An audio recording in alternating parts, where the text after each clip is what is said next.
अरे भाई, जैसे ही वो बदनाम हेवेंस मैंडेट सेक्ट का जिक्र हुआ, पूरे हॉल का माहौल एकदम से सीरियस और तनाव भरा हो गया। देखो, ग्रैंड मास्टर वू युआन जो ऊंचे पोडियम पर बड़े दबदबे से खड़े थे, उन्होंने फिर एक बड़ा आदेश, ऑर्डर सुनाया। ग्रेट शॉ गवर्नमेंट से आया हुआ एक बहुत बड़ा कॉम्प्रिहेंसिव खात्मे का हुक्म था, जो सीधा इस धर्म विरोधी ग्रुप को टारगेट कर रहा था।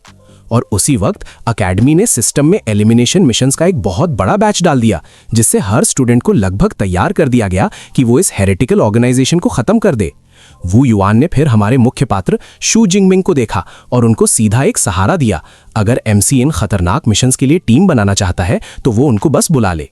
ग्रैंड मास्टर को पता था कि अगर शू जिंगमिंग जैसा असली सर्टिफाइड जीनियस शामिल हो गया तो मिशन सक्सेस रेट एकदम से बढ़ जाएगा। ये तो बहुत तारीफ की बात थी, लेकिन जिंगमिंग ने बस अपनी वो खास स्माइल दिखाई और नम्रता से कहा, शुक्रिया, लेकिन नहीं चाहिए। यार, हमारा एमसी जो हमेशा विश्वासी सोलो प्लेयर रहता है, वो टीम के चक्कर में पड़ने के बजाय अपनी लोन वुल्फ लड़ने की स्टाइल पर ही रहना पसंद करता था। आत्मविश्वास का ये स्टार देखकर वहां देखने वाले स्टूडेंट्स में तुरंत प्रशंसा, एडमिरेशन और तेज उत्सुकता जाग गई। लेकिन उसकी शांत दिखावट से धोखा मत खाना। शू जिंगमिंग पूरी तरह समझता था कि फील्ड में कितने जानलेवा खतरे उसका इंतजार कर रहे हैं। उसको जरूर ही उस डर भरे S rank secret technique thunder God finger पर पूरी महारत हासिल करनी थी, ताकि वो उसका अल्टीमेट ट्रम्प कार्ड बनकर तैयार रहे। गलती की कोई गुंजाइश नहीं थी, उसका यूज एकदम निर्दोष होना चाहिए था। जैसे ही मीटिंग खत्म हुई, शू जिंगमिंग सीधे चेन लिन के शांत टी रूम की तरफ भाग गया। उसको एहसास था कि इस मास्टर से गाइडेंस लेना ही सबसे तेज रास्ता है। चाय की हल्के महक से घिरा हुआ वो इस बेहतरीन अनुभवी सीनियर से बहुत जरूरी हाई लेवल निर्देश ढूंढ रहा था। शू जिंगमिंग ने पूरी नम्रता बनाए रखी और समझाया कि उसने पूरी पिछली रात थंडर गॉड फिंगर मैनुअल को ग्राइंड करने में बिता दी। अपनी कोशिशों के बावजूद टेक्निक के कुछ खास पॉइंट्स अभी भी समझ से बाहर थे और मुश्किल लग रहे थे। चेन लिन को एमसी की इस जबरदस्त लगन पर हल्की सी हैरानी हुई और उन्होंने चुपके से इस होनहार चैंपियन के सीखने के जज्बे की तारीफ की। उन्होंने तुरंत जिंगमिंग को बुलाया कि वो ठीक बताएं कि पिछली रात की उस जोरदार पढ़ाई के कौन से हिस्से उसको अभी भी उलझा रहे हैं। जिंगमिंग ने तुरंत विस्तार से बताया। उसकी सबसे बड़ी रुकावट ये समझना था कि वो स्वर्ग और पृथ्वी की असली लाइटनिंग से वो जरूरी कनेक्शन कैसे बनाए और उसको अपने इंटरनल लाइटनिंग रिजर्व्स के साथ कैसे जोड़े। वो सहजाती रूप से इंट्यूटिवली समझता था कि इस फ्यूजन में महारत हासिल करना ही टेक्निक की पूरी तबाहकार शक्ति को खोलने की पक्की चाबी है। चेन लिन ने शांति से समझाया कि थंडर गॉड फिंगर आम हेवनली थंडर आर्ट से मिलता जुलता होने के बावजूद ये बहुत ज्यादा एनर्जी कंडेंसेशन और बहुत ज्यादा मुश्किल कॉम्प्लेक्स ट्रांसफॉर्मेशंस की मांग करता है। कसम से मास्टर के समझाने का हर एक शब्द शू जिंगमिंग के लिए एक पूरा नया कल्टीवेशन होराइजन खोल रहा था, ऐसा उसको एहसास हुआ।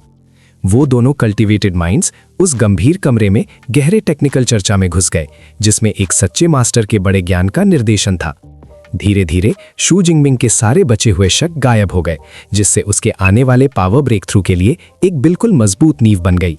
यार, सिर्फ 3 घंटे के बाद चेन लिन अपनी हैरानी रोक नहीं पाए और उन्होंने खुलकर एमसी की उस डर भरी चीट कोड जैसी समझने की काबिलियत पर हैरत जाहिर की। उन्होंने सोचा कि जब वो खुद अपने प्राइम में थे तो उनको ये बेसिक समझ तक पहुंचने में 10 मुश्किल दिन लगे थे, लेकिन हमारे ओपी शू जिंगमिंग ने टेक्निक के सार को लगभग तुरंत एब्जॉर्ब कर लिया, जैसे कोई फाइल डाउनलोड हो रही हो। लेकिन सुनो, असली राज ये था, वो सिस्टम था। जब चेन लिन सोच में डूबे हुए थे, शू जिंगमिंग चुपके से अपने भरोसेमंद डीप ब्लू सिस्टम में एक कमांड डाल रहा था। वो कमांड आसान था, थंडर गॉड फिंगर स्किल में पॉइंट्स जोड़ो। तुरंत ही थंडर गॉड फिंगर जबरदस्ती अपने प्राइमरी लेवल तक मैक्स आउट हो गया और इसने हर तरह के आम कल्टीवेशन टाइम बैरियर को पूरी तरह तोड़ दिया और पार कर दिया। उस सपोज्ड प्रोग्रेस को देखने के लिए उत्सुक होकर चेन लिन ने जिंगमिंग से कहा कि वो वहीं पर टेक्निक दिखाए, ताकि वो छोटी से छोटी कमियां देख सके जिन्हें ठीक करने की जरूरत हो। मास्टर के लिए ये एक सुनहरा, बिल्कुल सही मौका था कि वो एक असली once in a generation talent को ठीक करें। शू जिंगमिंग थोड़ा रुका। उसको सच में चिंता थी कि टेक्निक की इतनी तबाहकार शक्ति शायद उसके टीचर को पूरी तरह से खत्म कर दे, या उससे भी बुरा इस शांत टी रूम को बर्बाद कर दे। उसने ट्रेनिंग एरिया में जाने की परमिशन मांगने की कोशिश की, लेकिन चेन लिन ने मजबूती से जोर दिया कि डेमोन्स्ट्रेशन में ज्यादा वक्त नहीं लगेगा। जब मास्टर ने उसको कॉर्नर कर दिया तो शू जिंगमिंग के पास इस रिक्वेस्ट को पूरा करने के अलावा कोई विकल्प नहीं था। हमारा एमसी खड़ा हुआ, पूरा ध्यान केंद्रित किया और अपने अंदर मैसिव लाइटनिंग बेस्ड एबिलिटीज को इकट्ठा करना शुरू किया। वो ग्रैंड मास्टर के सामने ही अपनी सपोज्ड 3 घंटे की ट्रेनिंग के रिजल्ट्स दिखाने वाला था। जिस पल शू जिंगमिंग ने सिस्टम लेवल स्किल को एक्टिवेट किया, उसके पूरे शरीर से असली लाइटनिंग का एक चौंकाने वाला तेज झटका बिल्कुल फट पड़ा। उसकी आंखें ठंडी नीली रोशनी के दो बीकन्स बन गई जो गरजदार करकराती बिजली के आग से घिरी हुई थीं, जो एक ऐसी पावर लेवल चिल्ला रही थीं जिसे नजरअंदाज करना नामुमकिन था। चेन लिन में तुरंत पूरा ध्यान लगाया और उस ओपनिंग डिस्प्ले को गहन प्रोफेशनल तरीके से देख रहे थे। उन्होंने अंदर ही अंदर एमसी की तारीफ की, ये आकलन किया कि शुरुआती स्टैंड्स और मूवमेंट बिल्कुल निर्दोष थे और बिना एक भी एनर्जी की बूंद बर्बाद किए गए थे। लेकिन फिर अगले ही पल में मास्टर एकदम से हैरानी में जम गए जब एमसी ने दूसरा जरूरी स्टेप पूरा किया। स्वर्ग और पृथ्वी की लाइटनिंग से वो क्रिटिकल लिंक जिस पर उन्होंने अभी अभी चर्चा की थी, वो डर भरे परफेक्ट तरीके से किया गया। जैसे ही वो स्किल बढ़ने लगी, चैनल की जा रही शक्ति की विशाल मात्रा तेज और डरावने तरीके से काबू से बाहर होने लगी। चैनलिन तुरंत जान गए कि यहाँ कुछ बहुत ही शानदार और हास्यास्पद रूप से गलत हो गया है। उन्होंने दिमाग में चिल्लाया कि कैपिटल यूनिवर्सिटी के सबसे टॉप टियर, सबसे एलीट रैंकर्स को भी इस स्टेज तक पहुंचने में कम से कम 4 महीने की लगातार ग्राइंडिंग की जरूरत पड़ती थी। और शू जिंगमिंग ये फ्रेशमैन जो उनके ठीक सामने था, वो निश्चित रूप से सच में एक सिस्टम यूज करने वाला मॉन्स्टर था। शू जिंगमिंग ने उस तेज लाइटनिंग रेडियंस को एक ही जानलेवा उंगली में इकट्ठा कर लिया और उस चार्ज छोर को सीधा आसमान की तरफ इशारा किया। उस सांस रोक देने वाले पल में एमसी का ऑरा इतना जबरदस्त था जैसे खुद थंडर गॉड निकलकर इस मार्टियल जगत में उतराया हो। उससे निकलने वाले उस जबरदस्त कुचल देने वाले प्रेशर के कारण पास की हर चीज और हर इंसान साफ साफ कांप उठे। एक बहुत बड़ा असली थंडर एनर्जी का खंभा तुरंत टी रूम की छत को फाड़ता हुआ सीधा आसमान में चला गया, लगभग पृथ्वी को तबाह करने वाली शक्ति के साथ। पूरा आसपास का ट्रेनिंग जोन तुरंत ओवरलोड हो गया और आंखों को चकाचौंध करने वाले खतरनाक इलेक्ट्रिकल डिस्चार्ज के आग से भर गया। उसके नतीजे में जो विशाल एनर्जी एक्सप्लोजन हुआ, उसने एक ऐसी सोल शेकिंग शॉकवेव छोड़ दी जिसने आसपास के बिल्डिंग कॉम्प्लेक्स को लगभग भाप बना दिया और उसको जमीन पर गिरा दिया। शू जिंगमिंग के हाथों में थंडर गॉड फिंगर की असली आउटपुट पावर ने हर आर्म स्टैंडर्ड को बुरी तरह से पार कर दिया था। ग्रैंड मास्टर चेनलिन की उनके ठीक कुछ फीट की दूरी पर हो रही इस असलियत को देखकर बोलती पूरी तरह बंद हो गई। अरे ये तो काम कर गया, लेकिन असल में ये वैज्ञानिक रूप से संभव कैसे है? वो जरूर सोच रहे होंगे। मास्टर को अपनी अनुभवी आंखों पर यकीन ही नहीं हो रहा था कि वो एक फ्रेशमैन एमसी को अल्टीमेट पावर के इस डरावने लेवल का यूज करते हुए देख रहे हैं। लेकिन फिर शू जिंगमिंग ने अचानक से शांति तोड़ी और पूरी असली घबराहट में चिल्ला उठा। पता चला कि सिस्टम बूस्टेड छूटा हुआ एनर्जी इतना जबरदस्त, हिंसा भरा था और उसके कंट्रोल पैरामीटर से बिल्कुल बाहर हो चुका था। यार, वो जो बिजली अब पागल हो चुकी थी, वो आसपास खड़ी हर चीज को खत्म करने और जला देने की धमकी दे रही थी। वो बेचारा जोर से चिल्लाया, मास्टर चेन मदद करो, कसम से मैं ये स्किल वापस नहीं ले पा रहा हूं। देखो, उस टूटी हुई छत के ठीक ऊपर शुद्ध गरज थंडर का एक बहुत बड़ा बेकाबू तूफान फट पड़ा, जो तेजी से फैलकर चमकदार लेकिन जानलेवा बेकाबू एनर्जी के छल्ले रिंग्स बना रहा था। अगर चेन लिन ने अभी इस ओपी नए लड़के के गलती से हो रहे सेल्फ डिस्ट्रक्शन को नहीं रोका, तो पूरी एकेडमी के लिए इसके अंजाम बहुत भयंकर होंगे। अरे भाई, उस तुरंत आने वाली तबाही को देखते हुए चेन लिन के पास अपने पूरे आश्चर्य डिसबिलीफ को छोड़कर इस लड़ाई में कूदने के अलावा कोई रास्ता नहीं था। उसने अपनी जबरदस्त हाई लेवल बिजली एबिलिटी को निकाला, मैसिव पावर को सीधा अपनी उंगली की नोक पर लाया ताकि शू जिंग से फट रही उस बेकाबू एनर्जी को दबा सके। एक अकेला विनाशकारी उंगली का वार पूरा जोर दिखाते हुए आगे बढ़ा और सीधा उस बेकाबू गुस्से वाले गरज के तूफान से टकराया। जैसे ही वो महान पावर हवा में लटके उस गरज से भरे हाथ से टकराई, पावर के बड़े अंतर डिस्पैरिटी की वजह से हवा में एक बहुत बड़ा भयंकर धमाका हुआ। शू जिंग की टेक्निक तुरंत और जबरदस्ती से टूट गई। शुक्र है कि इसने एक ऐसी तबाही होने से रोक दी जो आसपास के इलाके को पूरी तरह से मिटा देती। टी रूम के अंदर वापस आकर चेन लिन अभी भी चक्कर खा रहा था, पूरी तरह से होश में नहीं था। उसको एहसास हुआ कि जो तेज एनर्जी के झटके उसने महसूस किए थे, वो इस बात का पक्का सबूत थे कि शू जिंग ने अभी अभी थंडर गॉड फिंगर को उसके सबसे बड़े निर्दोष रूप में इस्तेमाल किया था। उसका दिमाग घूम गया कि जिंगमिंग ने आंख छपकते ही एक एस ग्रेड सीक्रेट टेक्निक पर पूरी तरह से मास्टरी कैसे हासिल कर ली। शू जिंग चमकती नीली सीक्रेट मैनुअल को पकड़े हुए एक तेज मुस्कान दी और अपने टीचर को सिखाने के लिए सच्चे दिल से धन्यवाद कहा। उसने नम्रता से माना कि उसने टेक्निक पूरी तरह से सीख ली है और अब वो ये अनमोल चीज चेन लिन को वापस करने के लिए तैयार है। टेक्निक का हर जानलेवा हिस्सा अब हमेशा के लिए और बिल्कुल सही तरीके से उसकी याददाश्त में छप चुका था। अपने कीमती ट्रेनिंग टाइम का एक और सेकंड बर्बाद न करते हुए शू जिंग ने प्यार से विदा ली और तुरंत अपनी आगे की तैयारी शुरू करने के लिए दौड़ गया। यार, आने वाली उस बड़ी मिशन की तैयारी करते हुए चैनलिन उस सीक्रेट मैनुअल को पकड़े हुए जमा रहा। उसकी आंखें उस नौजवान की समझ से बाहर कल्टीवेशन की रफ्तार पर अभी भी हैरान थीं। शू जिंग के इतने तेज बढ़ने से इतना ज्यादा दबाव पड़ा कि उसकी वजह से वेटरन चैनलिन को भी सच्चा ठंडा पसीना, कोल्ड स्वेट आ गया। उसने अंदर ही अंदर एक गहरी सांस छोड़ी, ये मानते हुए कि ओल्ड योंग ने सच में एक असली ओवरपावर्ड मॉन्स्टर को पकड़ लिया है। अगर शू जिंग पहले से ही मड्डो यूनिवर्सिटी से एस रैंक टैलेंट कंफर्म नहीं होता तो चैनलिन कसम खाता है कि वो उसे कैपिटल यूनिवर्सिटी के लिए चुराने, पोच करने की पूरी कोशिश करता। उस हरी भरी विला डिस्ट्रिक्ट से निकलने के बाद शू जिंग मिंग चल रहा था और अंदर ही अंदर अपनी उस डरावनी नई पावर का जायजा ले रहा था। ये थंडर गॉड फिंगर एक मॉन्स्टर जैसा था जो आसानी से एक स्टेज 5 एस्पर को भी हरा सकता था, लेकिन इसकी रिसोर्स जरूरत उतनी ही ज्यादा थी। अरे भाई, सिर्फ एक बार इसके जानलेवा इस्तेमाल से उसके कोर में स्टोर की गई कीमती हेवनली एंजल थंडर आधी से ज्यादा खत्म हो गई थी। हमारे ओपीएनसी को तुरंत समझ आ गया कि इतनी बड़ी कमी एक जानलेवा कमी, फेटल फ्लॉ थी, जिसे मिशन से पहले तुरंत ठीक करना जरूरी था। बिजली एनर्जी की गंभीर कमी को महसूस करते हुए शू जिंगपिंग ने तुरंत अपना स्मार्टफोन निकाला और अपनी भरोसेमंद वर्चुअल असिस्टेंट ईवा को कांटेक्ट किया। उसने जल्दी से एकेडमी के एक्सक्लूसिव मार्केट प्लेस तक पहुंचने का रिक्वेस्ट किया ताकि वो खास तौर पर ऐसे एलिक्सर्स ढूंढ सकें जो उसकी एस्पर एनर्जी को तेजी से वापस ला सकें। आने वाले अभियान एक्सपीडिशन के लिए ये एक जरूरी कदम था। जब वो पूरी तरह से अपने फोन पर ध्यान ले रहा था तभी पीछे से एक साफ जोरदार आवाज आई, जिसकी वजह से शू जिंगपिंग सच्चे आश्चर्य, सरप्राइज में घूम गया। यार, वो और कोई नहीं, उसकी तेज तर्रार क्लासमेट टोंग शुयुन थी, जो बालों को ऊपर बांधकर उसकी तरफ दौड़ती आ रही थी, थोड़ी हाँफ रही थी। टोंग शुयुन ने चमकदार मुस्कान दी और उत्साह से कहा कि जैसे ही उसने विला डिस्ट्रिक्ट के ऊपर विशाल खंबा देखा, वो तुरंत समझ गई कि ये जरूर शू जिंग का कमाल होगा। उसकी खूबसूरत चेहरे पर पूरी तरह से जानने की इच्छा झलक रही थी और उसने उत्सुकता से पूछा कि उसने अभी अभी कौन सा दुनिया हिलाने वाला स्किल अनलॉक किया है। इस बार शू जिंग ने अपनी उपलब्धि, अचीवमेंट छुपाने की दिक्कत नहीं की। उसने खुलकर बताया कि ये S rank thunder God finger है जिसे उसने अभी मास्टर किया है, खासकर हेवेंस मैंडेट सेक्ट को खत्म करने के मिशन के लिए। उसके आम से जवाब ने टोंग शुयुन को मजबूर कर दिया कि वो एमसी की इतनी गहरी तैयारी पर अपनी गहरी तारीफ छुपा ना सकी। लेकिन टोंग शुयुन का चेहरा अचानक बदल गया। वो पूरी तरह से गंभीर और ध्यान में आ गई। वो उसके पास झुकी और भेदभाव से शू जिंग से पूछा कि उसने किस लेवल का ऐसा खतरनाक मिशन चुना है जिसके लिए उसको इतनी विनाशकारी मारने वाली मूव की तैयारी करनी पड़ी। जब उसने सुना कि ये बदनाम हेवेंस मैंडेट सेक्ट की एक ब्रांच को टारगेट करने वाला एक मुश्किल एस रैंक मिशन है, तो उसके चेहरे पर उदासी और डर की एक झलक दिखी। उसको तुरंत एहसास हुआ कि उनकी वर्तमान ताकत में जो बड़ा अंतर यानी गैप है, उसका मतलब है कि वो इतनी भयंकर लड़ाई में दुख की बात है कि उसके साथ बिल्कुल नहीं लड़ सकती। अब वो बस पीछे खड़ी होकर और चिंता से उसकी सुरक्षा और दूर से जोरदार सफलता यानी सक्सेस की कामना कर सकती थी। शू जिंग ने फिर सच्चे कंसर्न के साथ टोंग शुयुन के अपने मिशन स्टेटस के बारे में पूछा। उसने आहें भरी, ये मानते हुए कि वो हाई स्टेक्स ऑपरेशन में शामिल होना चाहती थी, लेकिन अभी तक उसे मिलकर काम करने के लिए कोई भरोसेमंद सही टीम नहीं मिली थी। उसने समझदारी से सुझाव दिया कि वो सीनियर सिस्टर जैंग सुई से कांटेक्ट करने की कोशिश करे, जो एक बहुत ज्यादा जरूरी एक्सपीरियंस वाली अपर क्लासमैन है।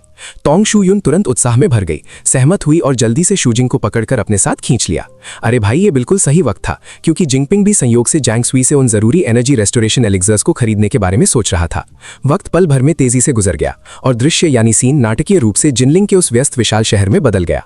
मुई कैफे के अंदर, जो एक गर्म और आरामदायक लकड़ी के रंगों वाली जगह थी, लोकल डिफेंस फोर्सेस के मुख्य सदस्यों के बीच एक बहुत जरूरी मुलाकात यानी रेंडेवू होने वाली थी। कैफे के अंदर 3 तजुर्बे यानी एक्सपीरियंस वाले एस्पर्स का एक गुस्से में भरा ग्रुप सब्र से वेट कर रहा था। ये जिनलिंग पब्लिक सिक्योरिटी ब्यूरो के मुख्य सदस्य थे, जो इस वक्त लोगों की भरी कमी यानी मैन पावर शॉर्टेज से जूझ रहे थे और बड़ी अकेडमी से आने वाले आपातकालीन रीइंफोर्समेंट्स का बेसब्री से वेट कर रहे थे। ग्रुप में से एक बैंगनी बालों वाली लड़की ने उत्सुकता से अपने टीम लीडर से उस आदमी की असली पहचान यानी आइडेंटिटी के बारे में पूछा जिसका वो वेट कर रहे थे।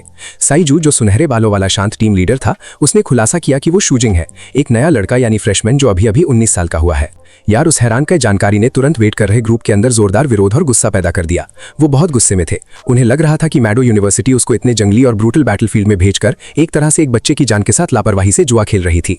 अपने चिंतित टीममेट्स को शांत करने के लिए साइजू ने जोर देकर कहा कि भले ही शू जिंग सिर्फ एक फ्रेशमैन है, लेकिन उसके पास एक दुर्लभ एस रैंक एबिलिटी है और उसकी साबित शुदा असली लड़ाई की ताकत, कॉम्बैट स्ट्रेंथ पहले ही स्टेज 3 के बिल्कुल पीक तक पहुंच चुकी है। साइजू की आंखों में जो गंभीरता थी, उससे साफ पता चलता था कि वो इस डरावने छोटे प्रोडिजी के लिए कितना गहरा पेशेवर सम्मान रखता है। पूरी टीम पूरी तरह से हैरान और चुप रह गई। देखो, एक पहले साल का स्टूडेंट और उसके पास इतनी पावर। उनके वेटरन दिमागों में जीनियस की परिभाषा ही पूरी तरह से बदल गई थी। साइजू ने सख्ती से सबको याद दिलाया कि जब वो आखिर में उससे मिलेंगे तो उन्हें एक गंभीर और पूरी तरह से प्रोफेशनल एटीट्यूड बनाए रखना होगा। कैफे की घंटी धीरे से बजी, जिसने एक नए आने वाले की सूचना दी। एक मजबूत दिखने वाला, शांत काले बालों वाला और एक कूल ऑरा वाला नया जवान दरवाजे पर आया। शूजिंग बिल्कुल सही वक्त पर उस जरूरी रॉन्डेवू पॉइंट पर पहुंच चुका था। आगे आने वाले मुश्किल मिशन के लिए पूरी तरह से तैयार था। वो उनकी टेबल की तरफ चला, दमदार कपड़े पहने हुए था और एक लंबा स्टाइलिश कोट उसको एक खास लुक दे रहा था। शू जिनपिंग ने सबको अच्छे से नमस्ते किया और सबसे सच में माफी मांगी कि उनको रुकना पड़ा।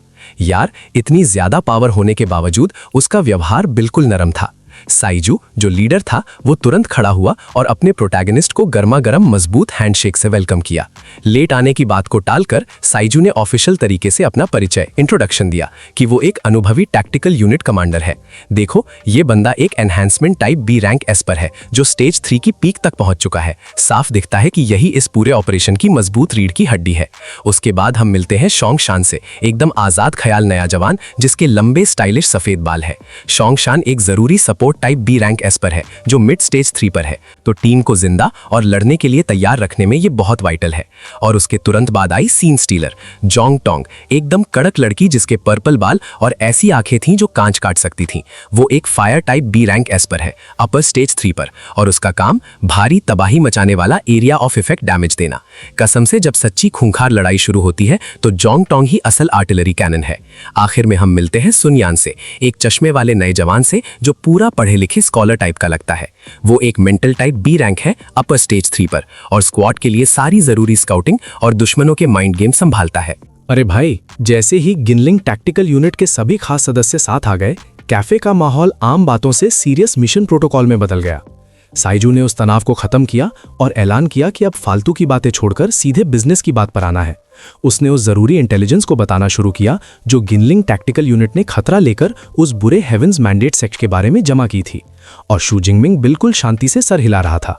वुश, एक चमकदार नया 3D होलोग्राफिक प्रोजेक्टर उनकी टेबल के बीचों बीच चालू हो गया।